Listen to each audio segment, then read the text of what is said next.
All right, so if you guys are unaware, Madam Savvy has just released a video the other day talking about the Collective Shout group, which is the group that is recently behind trying to pressure all of the payment processors to try to get them to do their bidding.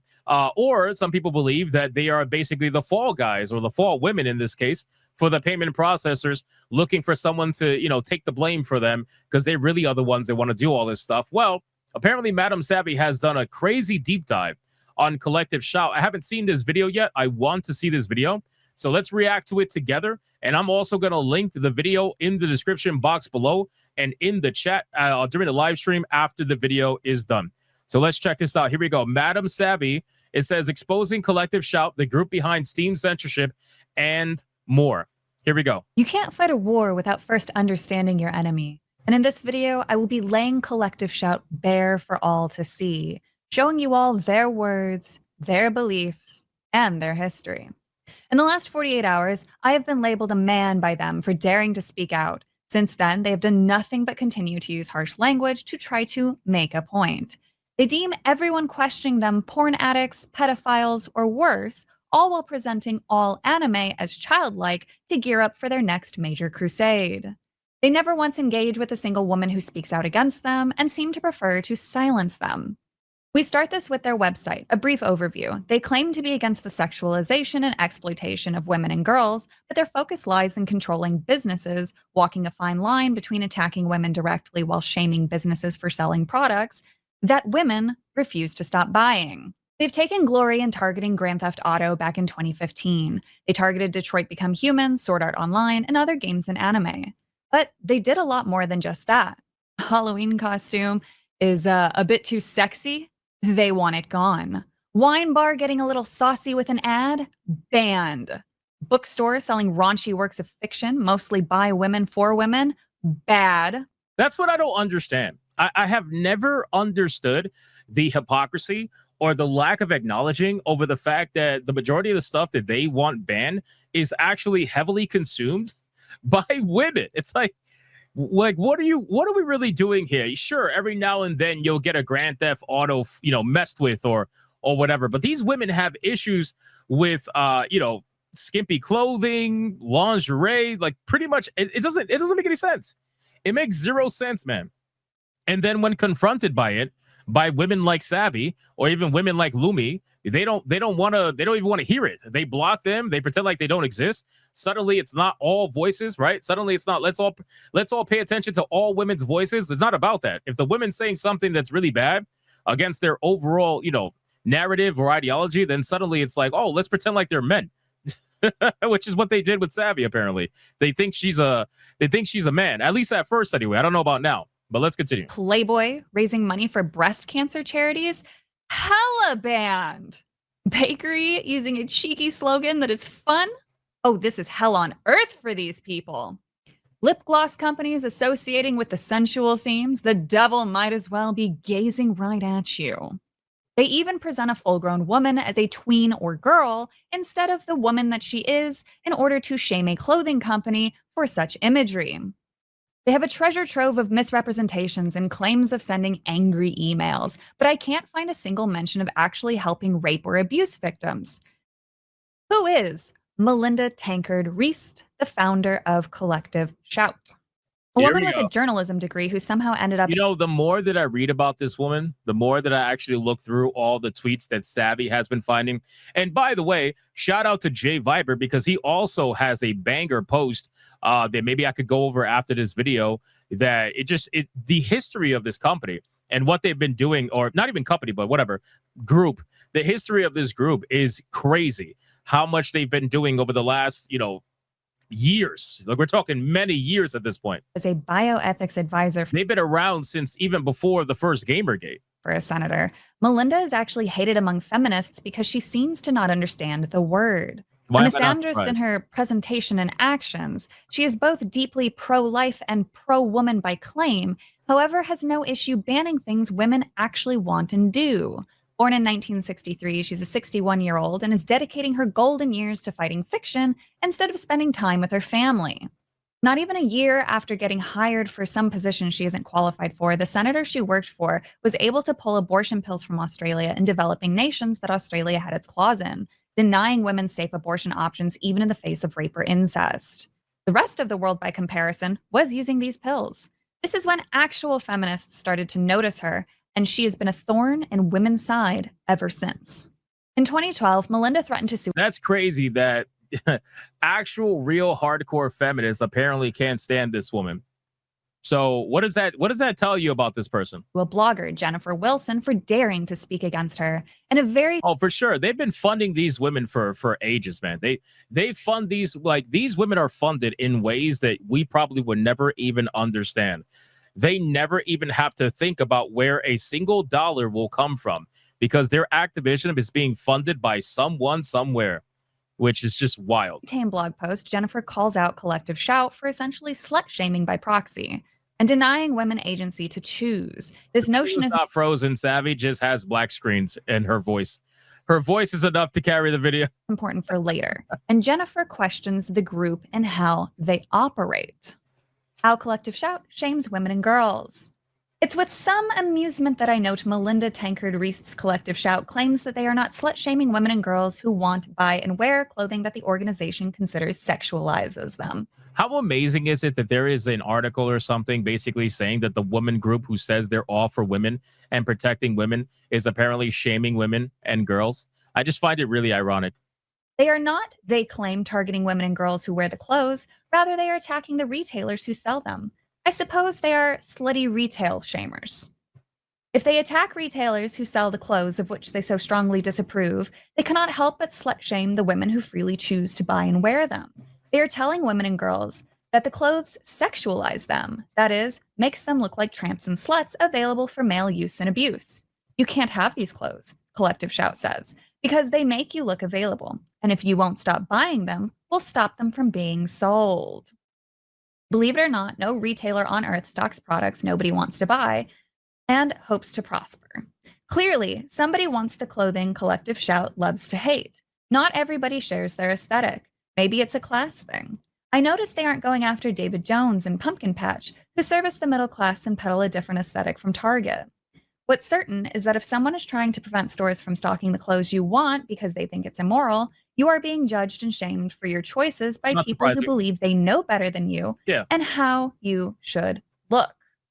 I've never looked at a young girl and thought she looks like a tramp, or more formally, she's been sexualized, no matter what the girl is wearing. It's a mystery to me why anyone would choose to first perceive a child in this way and then speak about her in such a pejorative term. It's because for these women, that's all there is, right? That's their entire personality. Their entire personality is fighting against this, like, I don't know, man devil of over-sexualization. When the funny thing is, most of the sexualization that happens to adult women these days is self-inflicted. What do you think? It's men making all these women create OnlyFans accounts? Of course not, right? They're sexualizing themselves, whether they do it willingly or do it not willingly. The point is they're the ones doing it themselves, and they're making these accounts. That's their own choice. Whatever happened to freedom of choice? What happened to women can choose what to do with their bodies? Well, you got what you wanted. Now that's suddenly a problem. I don't get how that works. She goes on to write more, but that summarizes it nicely. She then goes on to detail a strange letter sent over by a possible lawyer and the demands. What the fuck kind of picture is even this? It starts here and ends here. What the hell is it? What the hell is this? The 17th of January that year.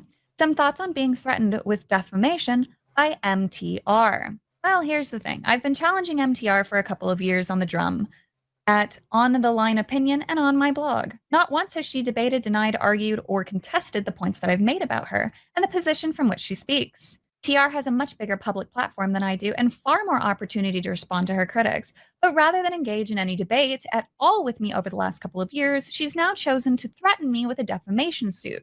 If she proceeds, she will financially ruin me. Demands that her lawyer, Rick Lucas of Colquhoun Murphy, the firm that successfully sued Bob Elias after his Abbott and Costello book, has insisted I must not publish in another attempt to bully, intimidate, and control me. Mr. Lucas does not want me to reveal to anybody what those demands are. Of course not. The two statements I made that offended Tankard Reist according to her lawyer's letters, are 1. I stated she is a Baptist, which he claims in the letter she is not, and 2, that I expressed my opinion that MTR is duplicitous and deceptive about her religion. If I do not retract both those statements, apologize in format MTR's lawyers determines is sufficient for her needs, and pay for all her legal costs, even though there has been no writ served and the matter has not gone anywhere near court, they are still demanding I pay costs she has incurred to date. I will be faced with financial ruin as I defend a defamation suit. Jennifer luckily refuses to bend the knee and refuses to apologize or retract anything. But what it did do was start a conversation that led to a collective shouting at Melinda, turning her into a laughing. Nice play on words. Nice play on words. Collective shouting at Melinda. I like that. I like that one. Nice one, Savvy. Nice. Stock. However, there are those that came to her defense in her circle. This article was written in January 25th, 2012. On Sunday, TR was also given a platform by Fairfax to complain about the level of online vilification directed at her since her legal threats to Wilson. That same day, News Limited commenter and avowed Catholic Miranda Devine weighed in to run the same line. TR was a victim of cyberbullies, miserable orcs who lurk in the dark recesses of Twitter and the blogosphere, who had poured calumny on her. Devine's piece was littered with abuse of her own. Leslie Kennold was nastily termed an abortion enthusiast, bringing to mind Sarah Silverman's line, I want to get an abortion, but my boyfriend and I are having trouble conceiving. Conservative lawyer Kathy Sherry also joined in, complaining that she had been driven from debate because unaccountable. Oh, can I just give a quick shout out to Madam Savvy doing absolute insane levels of autistic freaking research? This is unbelievable. Great work on Savvy's part. I mean, we are only 7 minutes in, and my God, the amount of information she has on this group and on this woman especially is insane. So shout out to Savvy. Great job. Bloggers directed exclusionary vitriol at her. It's a tale as old as time. Then came the funniest post of all, threatened legal action by the Australian sex party because she said that they were associated with pseudo-child pornography. The blogger whom anti-pornography campaigner Melinda Tankard Reist has threatened with defamation has vowed not to apologize.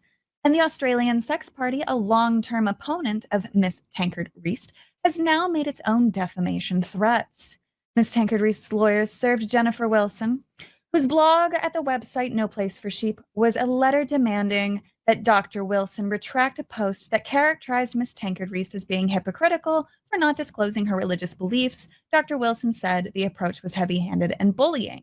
Meanwhile, the leader of the Australian sex party, Fiona Patton, said Miss Tankard Reist has made some very horrible untruths about the party, and she has been inspired by the controversy to revisit the issue of legal action. In 2009, Miss Tankard Reist posted an article accusing the sex party of being linked to pseudo-child pornography. Oh, that is a theme with this woman. She uses the harshest language possible to look right, as outed here for being praised for using emotionally charged language, not factual. So this is the biggest problem with this particular group, is that a lot of it has to do with like super inflammatory style, like language, where they usually always involve children, even if the child is not actually involved or there is nobody targeting children, they'll still bring it up anyway, because the more crazy they can make it sound, the better chance of them being able to get what they're looking to get. So this is what they've been doing this for a long time. And, you know, even journalists have done this. I mean, everybody goes for that hardcore emotional tug, but they especially go well above and beyond to try to do that and get what they want from it. The Sydney Morning Herald released an article with a segment here. It is a message that has attracted a wide range of fans and collaborators, from teenagers to teachers and psychologists such as Steve Biddulph and Michael Cargreg. It is very difficult to debate with her because if you're talking to a mainstream audience, you sound like a boring dick, observes one commentator who is regularly pitted against Tankard Reist. She argues anecdotally, she argues emotively, and she is highly effective at it. She doesn't come with facts. She doesn't come with data. She doesn't come with useful statistics. No, she shouts you down with emotion. That's dangerous. Well, I mean, that's To be fair, that's what a lot of women tend to do. That's like an old age. It's an old strategy, right? Just shout from the highest you could possibly shout. Use emotions to try to get your way. Shout down, kind of a thing. I'm not exactly very surprised that that's a strategy. But this woman also only filters who she debates with. She would never have a conversation with someone like me. And we know that because they blocked me. Surely the point of contention when it comes to Melinda Anybody shocked that they blocked Savvy? Of course not. They're all going to block Savvy like immediately. It's not about God or her as a person, but about her politics, which are socially conservative and stem from an old school desire to protect women and girls from a cruel and sexualized world, as if women are unable to think and act for themselves. Misogynist abuse online and playing the victim. Well, victimhood really is the new black, isn't it? Back in 2012, I suggested at the beginning of the year that we look out for victimhood on the part of right-wing commentators, but it's alarming just how quickly it was served up. Victim in chief at the moment is Christian activist, anti-abortion campaigner, and censorship advocate Melinda Tankard Reist. The womenaustralia.info website down at the bottom says there's been some controversy over the extent to which Tankard Reist's claims come from a feminist position of concern for the greater social welfare of women in general. Questions center on her work for Senator Herendine, an independent Catholic senator who, in deals with the Howard government in 1996, heavily restricted the availability of the abortion pill in both Australia and in countries in receipt of Australian aid. Tankard Reist's own deep adherence to her Christian faith has also led to suggestions that her stance against abortion and pornography are driven by conservative morale and religious beliefs rather than a social commitment to ensuring the concerns of women are publicized and improved.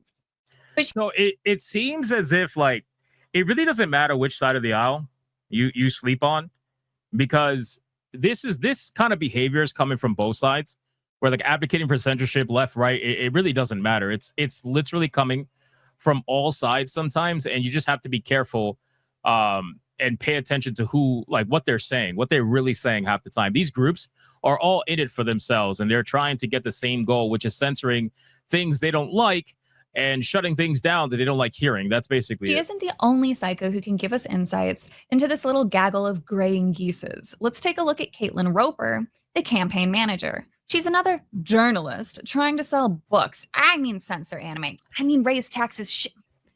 Protect women. Her pinned tweet is, of course. That was nice. She's like, I mean, censor. I mean, protect. I mean, yeah, protect women. That's what it's about. Of course, her trying to sell her book, Sex, Dolls, Robots, and Women Hating. She has, of course, naturally blocked me. Here she is retweeting the Spin Effects Press. Activist Caitlin Roper, author of Sex, Dolls, Robots, and Women Hating, has spent many hours on forums of men, numbering in their thousands, who own replica women. Caitlin takes issue back in 2023.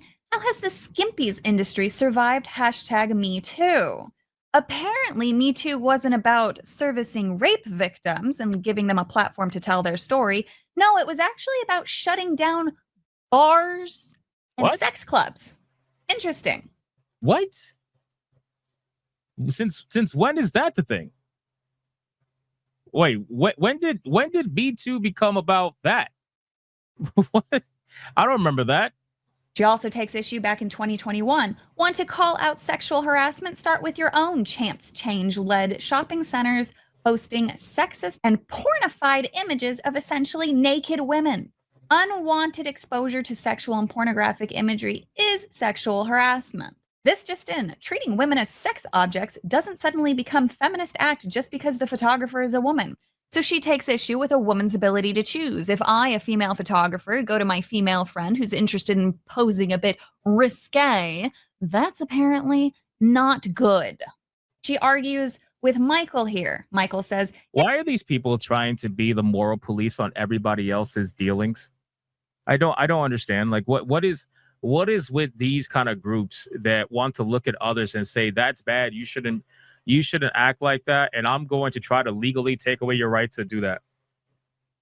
I don't understand, man. I don't understand, especially when it comes to like you guys advocated for women to have autonomy over everything they do. They have that. And now suddenly that they have autonomy, now it's like, well, actually, since you won't stop buying these things that I don't like, we're going to ban it, or at least try to ban it. Since you don't like XYZ, you know, you don't like lingerie, you don't like whatever, like we're just going to ban it. That's what it is. Ban is always the last resort when they can't convince you to do it on your own, or ban it on, you know, on your own. That's what they do. And men don't get treated the same. I mean, every single sunglasses ad or clothing ad for men is just some good-looking male model, shirtless or otherwise. So yeah, men get the same treatment in regards to ads.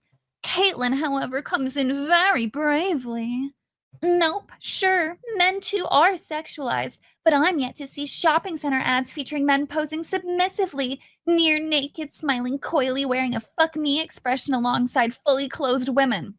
Well, don't worry, you got what you wanted, because in 2020, they started really promoting the demasculation of men. Now it's all over the place in Marvel. Empowerment has become the cover for doing whatever the hell you like. Anyone who complains is trying to oppress you. And we'll revisit this article. Kim K does not post naked selfies of herself in order to liberate women from oppression. She does it for her career. Now, there is truth in this tweet. However, the reason why she's tweeting it is bad, because her reason for tweeting it is wanting to censor people who do genuinely want to do those things. Meyer, is it your policy to display posters of naked, objectified women so long as it is international campaigns? Why are pregnant women always naked on magazine covers? Why indeed? Why do we celebrate the beauty of a pregnant woman? I wonder, Caitlyn. I wonder. Coming back to the Collective Shout podcast called Beyond Patriarchal Sex, and, well, their most recent one has a lot of irony in it. To you, real empowerment isn't about being desirable. It's about having agency. It's about the freedom to say no, the freedom to speak out, take up. Wait, is that Tankard Reist? Who is this? Is this Tankard Reist on the right side? No way. Space to stand with others fighting for justice. Real empowerment isn't about desirability. It's about agency, the freedom to speak out. Funny, because Collective Shout wants to take away the agency of women to choose based on their views of sex, abortion, and fiction. And the moment a woman disagrees with them, they either sue them, block them, or label them a man in my case. And at the minute 55 mark, this happens. I told you that rape and incest games are being marketed to 12-year-olds. Full stop. That is not happening. That is a mischaracterization of the market, ratings, and more. But they knew that. They use harsh language. Of course they know that. That's what I'm saying. And Savvy's right. They use harsh language, inflammatory language. They go to the maximum they possibly can to try to enable or get some sort of like an emotional response. That's what they're trying to do. They try to get an emotional response. It doesn't matter if it's real or not. Just get the emotional response, because emotions create actions, right? If you could get someone's emotional response entangled with their decision, they're more likely to go the way you want them to go. If you properly, I should say, did it correctly. So we'll see. To avoid challenge and then lie about everything after. Exactly. Source, I made it the fuck up. That's basically it. Have rating boards for a reason. And presenting things like this is dangerous because it could be done about anything. This is the slippery slope of misinformation at its finest. Removing adult spaces isn't the answer, which is their goal. Removing children from the internet is the best solution, but you don't need government to do it. You need a change in culture. But again, we're focusing on their words right now. In another video from 2 months ago, they're boasting about the No Mercy game going down. Man, dude, I swear, go back to my streams when I'm talking about No Mercy. And when I said that this was not going to be the end, that we were going to hear about this feminist group, I feel like everybody knew back then, about a month or two ago, that when this happened, like this was going to hit the fan. We already knew they weren't going to stop here. And that's exactly what happened. They did not stop here. And they're also not going to stop with the games they have now. So we'll see. The developers' actions, however, not Steam's, which is probably why they went to payment processors, because Steam didn't do anything. These two women here are Melinda and Danny. Danny is the NCOS legal rep and person attempting to characterize anime as childlike in totality. These groups moved together because it has become more effective for them. NCOS is a morality group that rebranded from Catholic morals to child exploitation because people listen with harsher language involved. This video goes on to make the claims, oh, the science is out there, to back them up. But she promotes another book written by someone else within Collective Shout while making outlandish claims that 12-year-olds are getting easy access to adult games. That's a parenting problem, not an adult-to-adult market problem. All of their videos and interviews are like this, just internet bloggers with no real worth to the world saying, trust me, bro, even though we've already had plenty of studies on media saying the opposite is true. But we all know that this isn't about facts. This is just angry women doing angry woman things. For 30 years. Moving on from Caitlin, this is Coralie Allison, the operation manager, and some of her tweets over the years. Japan bans possession of child pornography, but not excludes manga or anime. She's upset about just manga and anime existing, mind you. She's not upset about the content of it because she doesn't engage with the content of it. She's upset over something she doesn't understand. Mirroring the previous woman. I really hate, just an FYI, who's funding them? I don't know. But I really hate that these women are actively utilizing anime and manga every time they get a chance to try to bolster their cause. They utilize the anime and manga more than damn near anything aside from video games. Now, it seems like they're going back to video games because they've gotten a couple of wins, but it just drives me insane, man. As someone who collects manga, I can't get my mind around it that these fucking women have no idea what they're talking about regarding anything remotely close to anime or manga. They're like, yeah, that manga, yeah, that's problematic. It's like, shut the fuck up, bro. This time, they allowed her to wear a skirt, although still topless, because apparently using women's bodies to sell products works, right? What is wrong with this? What is wrong with this ad right here? Why would you have a problem with this ad? How is this disgusting, but OnlyFans is empowering? How does any of this make sense? You specifically have been fighting for and wanted female autonomy. Well, at least that's what I thought feminists want, but this is why the feminists don't like these women, because they don't actually fight for what feminists want.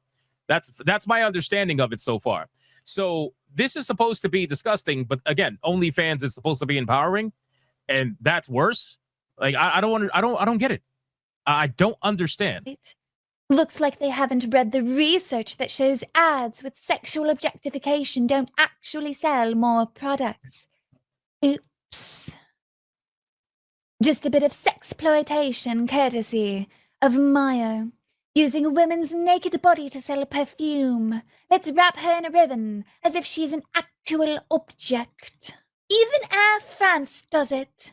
For only €49, you can book pretty, innocent, seductive, and naked Florence.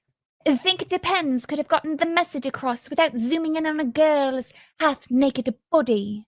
Keep in mind, the target audience for Depends is older women. No girls were involved in this. But it's always women. That's the thing. Like it's always supposed to be adults. They're doing this with the video games too.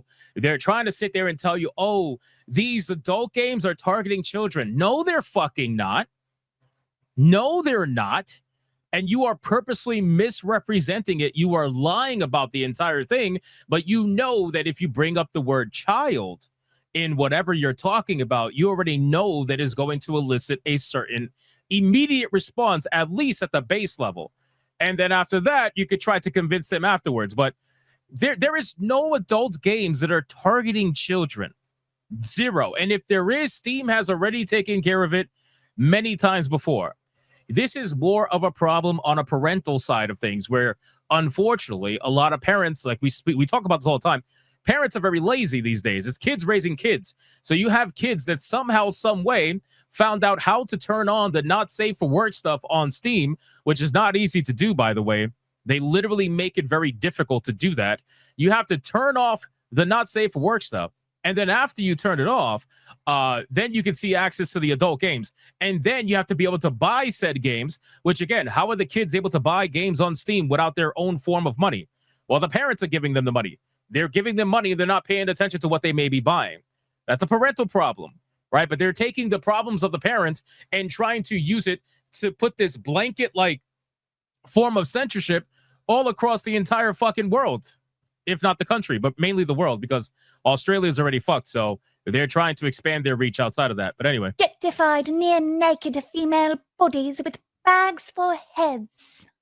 Is she naked holding a blanket? A dress? Who really cares? Her purpose is to act sultry so we can sell more perfume. And no cosmetic counter would be complete without a product endorsing sexual harassment. Send nudes, lip tint with a picture of bare backside, because that's just what young girls need. Pressure to send naked selfies. Why are you promoting young girls? That was a great English accent, by the way, Savvy. Great work. Consider doing voice acting, perhaps? Girls wearing makeup. Makeup should actually just be an adult woman thing. I digress. And when your marketing department has no creativity, she's doing it again. She's doing it again. Look, can you imagine somebody getting mad at an ad like this? Look at this ad. By the way, it is an ad that is made for women in a woman's store, right? It says get naked, get dirty, get rough, get clean. It has 2 women on it. It doesn't have a man that's behind her. It's 2 women in the photo. And it's in a woman's makeup store. You can see the makeup on the fucking left here. So how exactly is this unless it's trying to attract lesbians, which maybe, according to Savvy, for what I've seen, these people have a problem with LGBTQ people. So maybe that's what it is. Maybe that's where the anger comes from. But otherwise, these are 2 women on a semi-sexualized poster trying to sell things to women. Like, what are we doing? What's the problem? I don't understand. To age-old sexual innuendo. Get naked, get dirty, get rough, get clean. Oh, wow, how original. I'm so inspired to buy this product. Insert massive eye roll. Coles pulls Harper's Bazaar Australia magazine with naked Miranda Kerr on cover. In a rare twist of fate, though, this is, and I do have to give them credit for this, the only group to remain consistent in their hatred of all nudity. Shame the Body Shop Australia uses naked men to sell soap. Savvy's accent here is hilarious, by the way. You're selling soap. Naked men. Shame the Body Shop uses naked men to sell soap. If your product was any good, you wouldn't need sex to sell it. Bro, come on, man. Are we serious right now? You guys, they're so angry. It's insane. If your product was any good, you wouldn't need sex to sell it.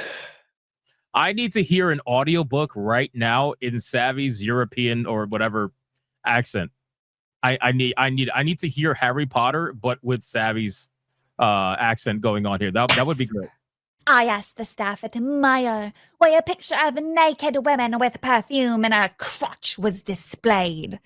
You mean the individual at the counter making minimum wage who has never talked to a representative from the actual company in their life, who isn't paid enough to deal with your bullshit? Dude, I cannot stand people, and it's like 99% women that do this. I don't know why they do this. It's weird. Maybe it's emotions. I really don't know.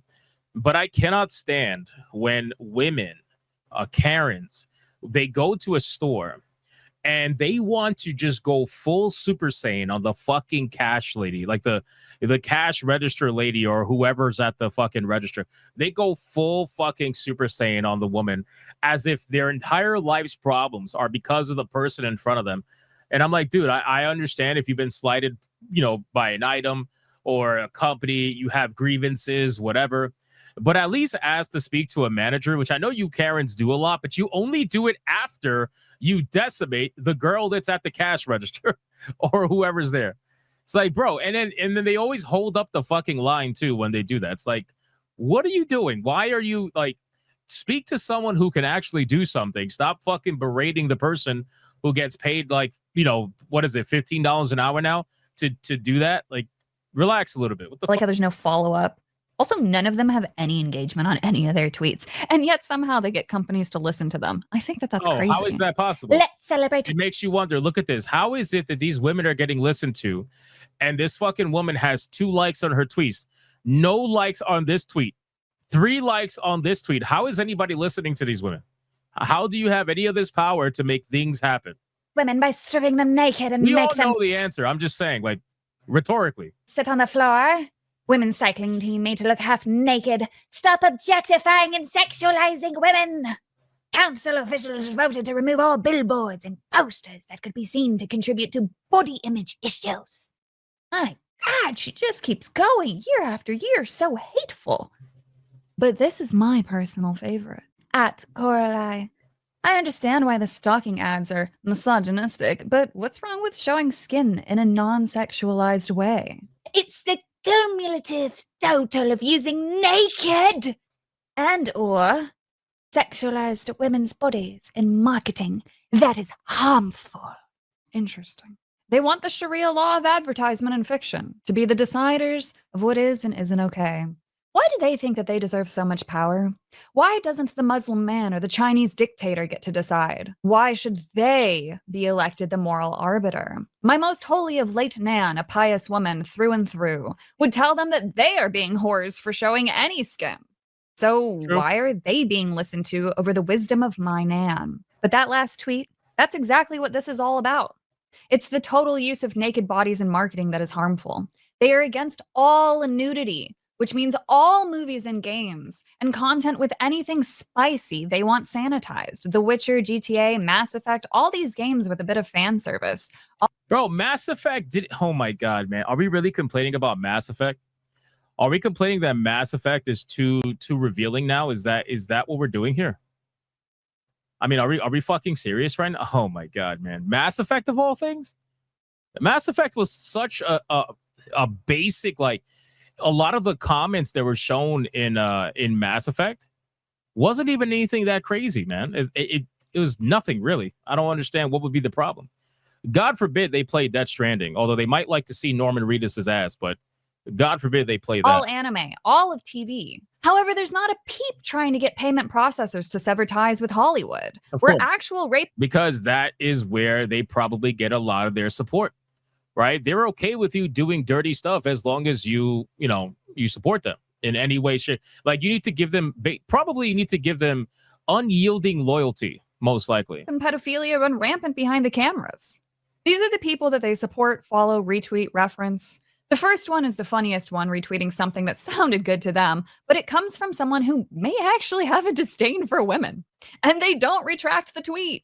They cannot admit that they are wrong because the moment that they do, well, that's bad for them because what else are they wrong about? This was the individual that I used in a previous video. He actually commented on their tweet that he isn't even a gamer and shouldn't be their Exhibit A. Makes sense. Then says common woman L. I would agree here because this is the ultimate L, but they still keep those words up despite the trollish nature of them. Melinda retweeted Danny, who is on her crusade of labeling everything anime as childlike. Melinda also retweets Marissa, but Marissa's that is a big problem. If you are labeling everything in anime as childlike, you are genuinely trying to misrepresent it for bad means. That's what you're trying to do. Like, you clearly either don't know what you're talking about, or you are trying to ensure that you do maximum damage to the perception of what anime and manga is. too stupid to realize that all nudity bad and genuinely thinks her gooning Baldur's Gate is good. No, she did not. No.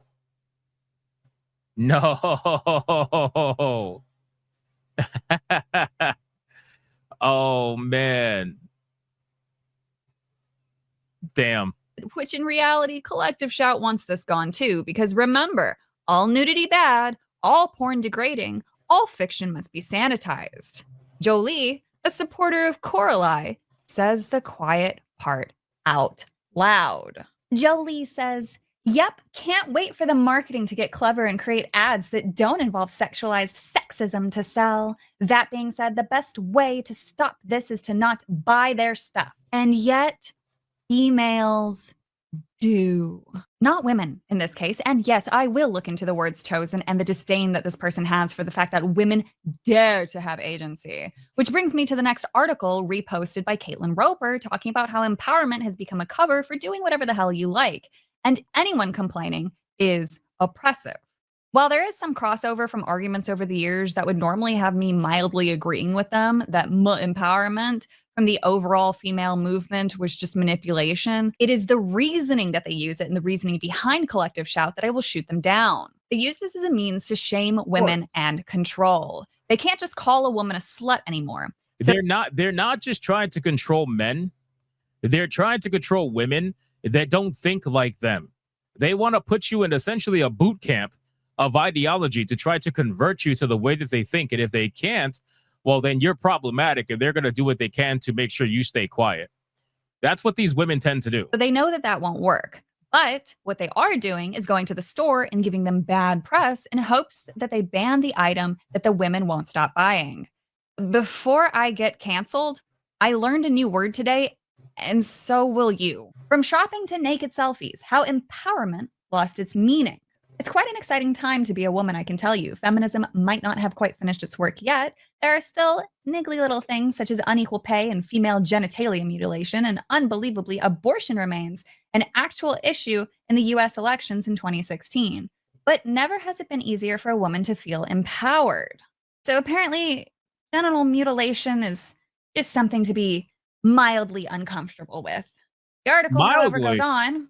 The problem with this approach is that it leads to a great big pile of nothing. The suggestion that women should unthinkably celebrate one another purely. You know what's wild? Like every time I watch videos like this and I look at someone doing a deep dive on groups like this, I think to myself, I'm like, dude, man, like I can't imagine what it must be to live through life thinking like I don't even tone policing people, I suppose, in the way that outside of like illegal shit, just going above and beyond, right? Like you could criticize fiction. That's one thing. Criticize fiction, have your gripes with it, you know, say you would rather see this over that or whatever. You can do your, I don't know, you could do like your recommendations or whatever. You could complain, you can cheer it on, you whatever. Like you can have your opinion on it.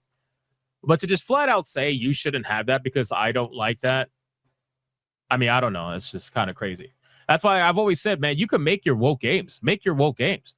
Just don't co-opt games that weren't woke in the first place. That's where I have a problem, right? But otherwise, if you want to make your woke games, bro, put as much money as you want into that.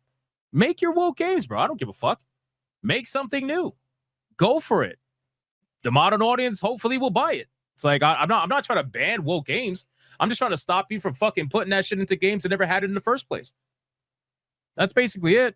Because then, you know, you're messing with shit that I personally enjoyed at a time. Out of sisterly feelings is about as patronizing as the idea that women shouldn't trouble their brains with opinions. The article further goes on, feminists who query whether things such as prostitution, pole dancing, or lurking about naked while being filmed by self-described pervert Terry Richard, as Miley Cyrus did for her video Wrecking Ball, are really empowering themselves, are shouted down as angry anti-sex harridans. In recent years, there have been feminist revisions of everyone from Margaret Thatcher to Kim Kardashian simply because they want their own self-empowered women, even though both of them explicitly distance themselves from the label in their respective times. Yet when the Kardashian tweeted a topless selfie last month, she claimed that she was empowered by her sexuality and thus, via the media of her iPhone and her breasts, she was striving to encourage the same empowerment for girls and women all over the world. Anyone who queried this philosophy was shouted down as an out-of-date loser who encouraged body shaming. So maybe the easiest way to deal with the kinds of arguments raised by choice feminism is to end with the simple truth. While the ability to choose is feminist, that doesn't mean the choice itself is. As Carrie Bradshaw, the icon of self-empowerment, could tell you, do whatever you like, but don't kid yourself that you're doing anything more than pleasing yourself. Buying shoes is not a strike against the patriarchy. Telling other women to shut up online is not a feminist act. Tweeting photos of your boobs is not empowering the world. There's a lot of things I actually agree with in this article, but having collective shout use this as a means of censorship, that's bad. I don't aim to stop women from taking pictures of themselves. Just merely being informed that the act is not a form of empowerment. You're still showing off boobs. It's just you doing it. All of this is still about control, controlling what men can consume and controlling what women want to do, all while defying biology and ignoring the concept of self-governance, responsibility, and ownership. Collective Shout is an evil organization that will stop. Well, now I can see why they blocked Savvy. I can definitely see why they blocked Savvy. They're a politically funded and politically supported Australian group attempting to influence American markets and companies across the globe. By going to nervous payment processors, they have now skirted government altogether by taking advantage of the duopoly of Visa and MasterCard. And that is what they really wanted to do, right? Because if they could get it banned legally, they would. If they can make it something where the law is in their favor, they would. But the simple fact is the law is not in their favor most of the time, especially when you start talking on a global level. There are so many different countries with so many different laws. The majority of them are not in their favor. Australia might be in their favor and whatever, that's Australia, but most of the world is not. So if most of the world is not, I mean, then what do you do? Right? What do you do? How do you get change enacted in the way that you want to? Well, you go after the money. That's what they did. They went after the money. But also PayPal and others. If this is allowed to continue, essentially these women have found a life hack of true power. These companies don't want to make business risks and have government come down on them. So it's easier for them to just give in, but no more. We cannot let extremists win. This group is not woke. They are not extreme Christians. They don't represent anyone but themselves, are upset because churches apparently don't do enough, and seem to blame unrelated topics on each other instead of just promoting good parenting and accountability. They want to tear down a woman's right to choice in more than just clothing, but abortion too. Look at this gross framing of this, using a woman's suffering and worse based on her bullshit book, tries to claim that the woman tried to hang herself because of the abortion, not because of the rape or whatever else has gone on. Her book argues women who have abortions suffer more. But when she collected testimony, she only sought out pro-life individuals by posting to Right to Life newsletter. Keep this in mind, this woman's work in 1995 and 1996 aided in preventing safe abortion methods for developing areas that Australia had infected. Her other book, Defining Birth, includes narratives that resist. Between Montreal, Canada, and Australia, I don't know which area is worse for having some of the most insufferable people on the planet. I don't know. Like, I don't know which area is worse because it's fucking awful. It's awful what comes out from Australia half the time, and it's awful what comes out from Montreal, especially gaming-wise, from Montreal all the time. It is fucking terrible. Which she presents as empowering. Remember above where they had someone on their YouTube channel say empowerment is the right to choose? Apparently not, because if you choose abortion, she'll claim that you're suffering grief. They don't want any nudity, not even tastefully done nudity, and will call whatever they want childlike or exploitation to get their way. They will lie, misrepresent, and use harsh language. Countries all over the world have their own laws. So they're like manipulators, basically. Yeah, I'm not surprised. And if she wants to make Australia more miserable, she should go about that, and Australians can resist her and lambaste her. But now she is attempting to do so internationally, and I won't stand for it. Yes, they went viral over rape and incest video games, but their true motives expand far beyond that. This group is dangerous, and I thank you for your time listening. I know that this was a mouthful full of information. Pause. But it's important that it gets out. These people are sick, and they shouldn't be allowed to get away with this. Dude, this was an amazing video, sincerely. And that is a lot of information to take all at once. Wow. I mean, Collective Shout seems like they've had their hands in the cookie jar, let's just say, for quite a long time, where they have a lot of power and nobody quite understands why. They have no following. They have no engagement on social media. They have literally nothing. So they must know people who are in high seats of political power. And in return, they must know people who are in high seats of corporation power. So I guess we'll see what ends up happening as time goes on. I know they are trying to censor other games. They're not done with just this one little win. Keep in mind, they weren't done with No Mercy, and they're not done with this. So we'll keep following this story and see what can come from this. But what I'm going to do is I'm going to link Savvy's video in the chat right now, and it will be in the description box below for this video. So thank you guys so much for watching our reaction to Savvy's amazing video. Consider subscribing to Savvy. She does an amazing job every single time she puts out a video. She puts in the work to make sure that she has a lot that she can go over and researches a lot of different aspects to whatever she may be talking about. So if you enjoyed her video, consider subscribing. And if you enjoyed my content, consider subscribing. And I'll see you guys in the next one.